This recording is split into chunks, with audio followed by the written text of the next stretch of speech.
ছুটিতে বাড়িতে আসার পর থেকেই শুরু হয়েছে বৃষ্টি, এ যেন আর থামছেই না। সকালে ঘুম থেকে উঠেই দেখছি বৃষ্টি হচ্ছে, সারা দিন হচ্ছে, আবার রাতেও হচ্ছে। এদিকে তো আমাদের বাড়ির আশেপাশে পানিতে একদম বন্যা হয়ে যাচ্ছে।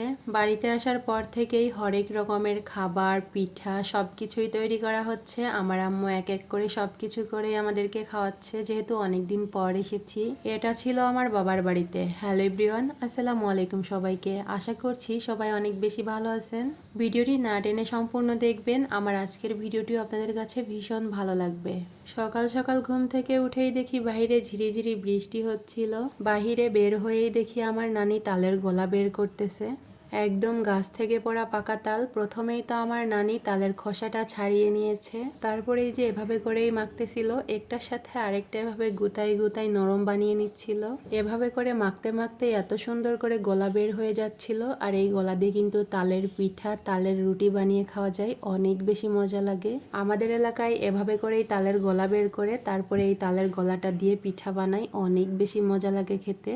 তালটা ভালো করে মাখিয়ে গোলা বের করে নিয়েছে, তারপরে যেভাবে করে টালতেছে। এখানে আমার খালা আর নানি হচ্ছে টালতেছিল, অনেক অনেক গোলা বের হচ্ছিল, মানে তালটা নাকি গোলাটে তাল। তালে অনেক বেশি গোলা ছিল, একদম রসালো তাল ছিল এটা। কাল সন্ধ্যায় আমার ননদ ফোন দিয়েছিল যে তোর জন্য কয়েকটা তাল রেখেছি, পাকা তাল, এসে নিয়ে যাস। আর আমার ননদ বাড়ি ছিল আমার বাবার বাড়ির একদম কাছেই, তাই তো আমি সাথে সাথে গিয়েই তালগুলো নিয়ে চলে এসেছি। আর আমার নানি আর খালা বসেই সকাল সকাল সেনতেছে।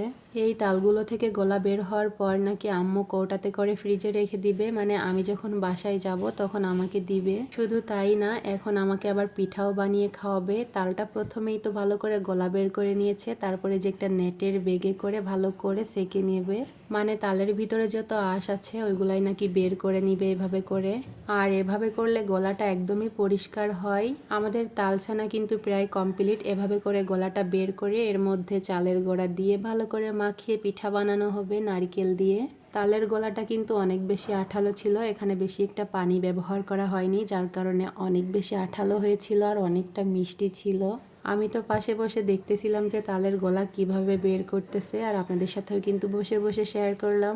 আজ আমাদের বাড়িতে কয়েক প্রকার পিঠা বানানো হবে, আমি চেষ্টা করব আপনাদের সাথে সবকিছুই শেয়ার করার। গলাটা বের করার সাথে সাথে আমার আম্মু একটা কৌটাতে ভরে রেখে দিচ্ছিল, এটা নাকি ফ্রিজে রেখে দিবে। এইটা আমি বাসায় নিয়ে তারপরে তাল পিঠা বানিয়ে খাবো, অনেক বেশি মজা করে। আসলে এই তাল থেকে গোলা বের করা কিন্তু অনেক বেশি কষ্ট, যার কারণে আমি পারি না, ওই জন্যই আমার আম্মু বের করে দিচ্ছিল আমাকে। তালের কিন্তু শুধু গোলাই খাওয়া যায় না, তালের আঠিও খাওয়া যায়, যার জন্য আমার নানি তালের আঠিগুলো এক জায়গায় রেখে দিচ্ছিল। তারপরে কল বের হবে, ওইটা কেটে কেটে ভিতরের শ্বাসটা খাওয়া যাবে। চিন্তা করলেই তো ভালো লাগে যে একটা তালের কত কিছু খাওয়া যায়, তাই না? বাসায় এসেই তো দেখি আমার খালা আলো চাল এভাবে করে ঝাড়তেছিল, মানে এখন গুঁড়া করা হবে চালের। আর চালের গুঁড়া করেই তো এখন পিঠা বানানো হবে, চিতই পিঠা, তালের পিঠা, ভাজা পিঠা, অনেক অনেক ধরনের পিঠা বানানো হবে আজ আমাদের বাসায়। তাই তো প্রথমে চালটা ভালো করে ঝেড়ে নিচ্ছিল, তারপরে ভালো করে ধুয়ে ভিজিয়ে রেখে তারপরে ভাঙাতে দিতে হবে গুঁড়া করার জন্য। আর এই চালের গুঁড়া করার জন্য আমাদের কারোর কাছে যাওয়া লাগে না, কারণ আমাদের নিজেদেরই মিল আছে, যার কারণে চালের গুঁড়া করতে আমাদের কোনোই ঝামেলা হয় না। শুধু চালের গুঁড়াই না, সরিষা ভাঙানো, নারকেল ভাঙানো, যে কোনো তেল তৈরি করা হয় আমাদের মিলে।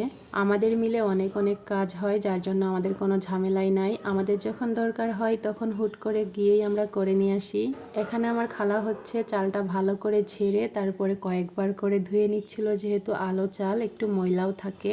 বেশ কয়েকবার চালটা ভালো করে ধুয়ে নিয়েছে, তারপরে পানি দিয়ে একটু ভিজিয়ে রেখে দিবে। আমার তো কোনো কাজই নাই, বাবার বাড়িতে গেলে আমি একদম পিছনে হাত বেঁধে ঘুরে বেড়াই, কিন্তু এখন যেহেতু ভিডিও করি ওই জন্য কি কি কাজ করছে ওইগুলাই ভিডিও আকারে আপনাদের সাথে শেয়ার করতেছিলাম। চালটা অনেকক্ষণ ভিজিয়ে রাখার পর একটা ঝাঁঝরিতে এভাবে করে চালগুলো উঠিয়ে নিচ্ছিল, পানি ঝরাতে দিচ্ছিল আর কি, তারপরেই কিন্তু মিলে নিয়ে ভাঙানো হবে। চাল কুটে কি কি পিঠা বানিয়েছি পরের ভিডিওতে শেয়ার করব। আজকের ভিডিওটা অনেক বেশি বড় হয়ে গিয়েছে, সবাই ভালো থাকবেন, আল্লাহ হাফেজ।